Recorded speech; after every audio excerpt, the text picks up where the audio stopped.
I had never been to Spain in my life. My wife had never been overseas.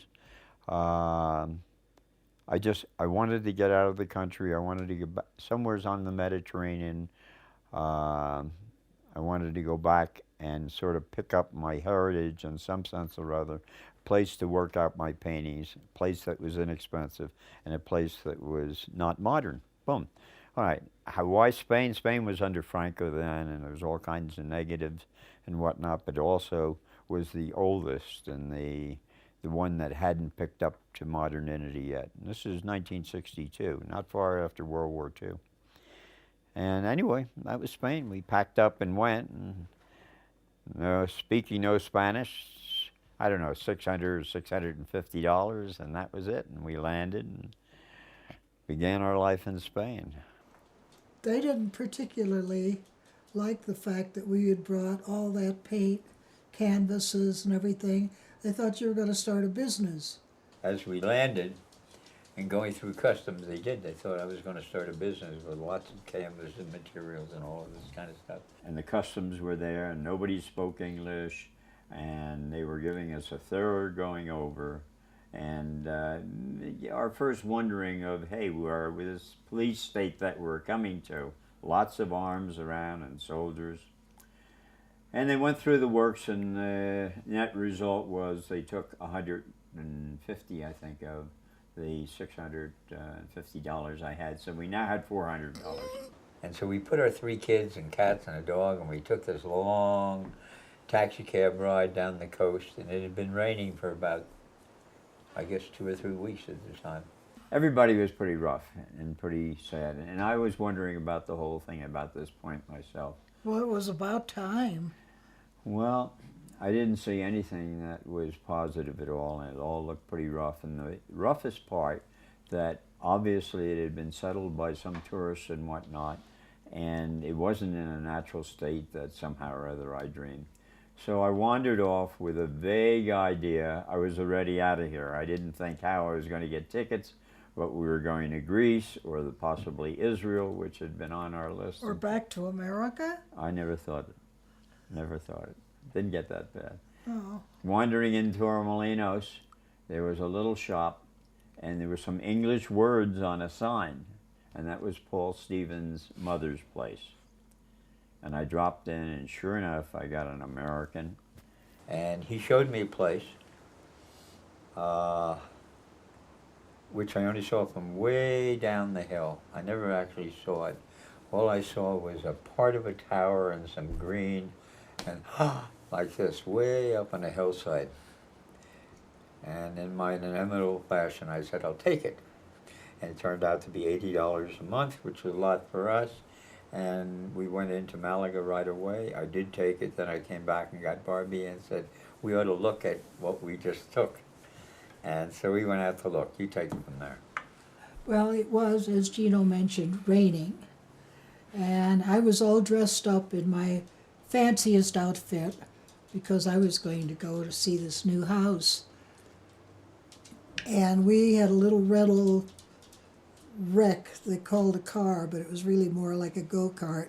And it got stuck in the mud because the only road up to this place was muddy. And so I got out and pushed. And of course the back wheel spun, and I was covered from head to toe with beautiful Andalusian mud. And off we went, and up to the house. And we come to the front of the house, and it's a huge house. I hadn't seen it before, as I say. I only saw the tower. It turned out to be, I don't know, what was it, 20 what rooms? It was very big. It was big. Casa La Chapelle. And we come to the front of the house where there's a huge pepper tree. And a lot of other stuff around, and this big tower. And it was absolutely gorgeous. And we got out of the car. Go ahead, I dare you. I'm embarrassed. I get out of the car, and there's literally 5 people standing there. They came with the house, and they're standing in white gloves, waiting for La Senora and Senor to arrive. They were more excited than we were. I said, what's this? I had no idea what was happening. And it turns out that included in the rent of $80 were these 4 people who worked for the house. The house was magnificent. Tell me about your 20-some rooms and 4 rooms of furniture. We had a little work to do. It was the beginning of what was to be 28 years of great place to live.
When you speak of Spain, you're speaking of 17 different countries.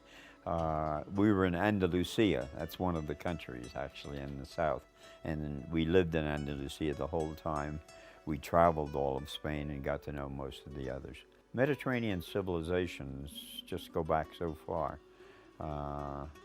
like back into Paleolithic, Neolithic. I've been in Neolithic caves from 8,000 BC, where you're looking at drawings and paintings of life as it existed then.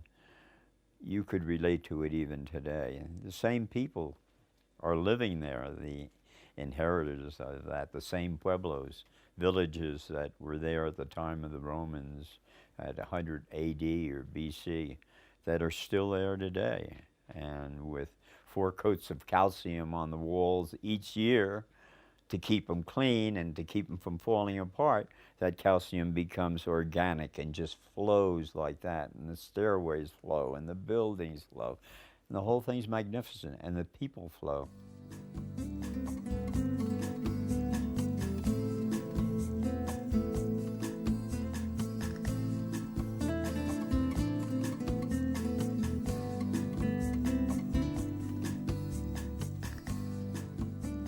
Things happen, you do things that are outlandish sometimes. They don't have to be like that, but there's moments that are very special.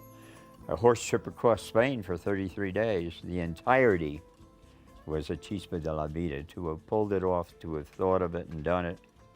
Building of our Cortijo de las Yeguas, was a chispa. I didn't have any money, I just wanted to get off the coast because tourists were starting to come to the southern Spain. And out of nowhere, I never built a house or anything, and I ended up building this large cortijo. Without the chispa was the thought, and just to follow it without any reasonable thinking or saying, hey, can I do this, or will it, or won't it, or all this kind of stuff. Just do it.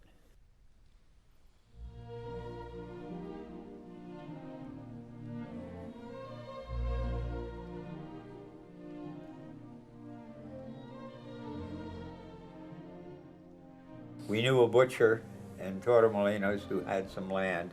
He actually had a bull ranch where he raised brave bulls inland, somewhere or other, in the Valle de Sol. And he invited us to go up and take a look at the land and maybe buy a little piece of the land up there. And sure enough, the land was magnificent. And we went to work. We built a home. Everybody wanted to know why we built something so big. We do it based on where we were. We were living in a 21-room house as it was. So if you're going to take your next step along the line, 21 rooms seems we pretty just good. figured how large the family was going to be in maybe 15 years, and whoever was going to take it over, and how far we could go, and that's it. It wasn't a question of largeness, it was a question of a Spanish farmhouse and a cortijo.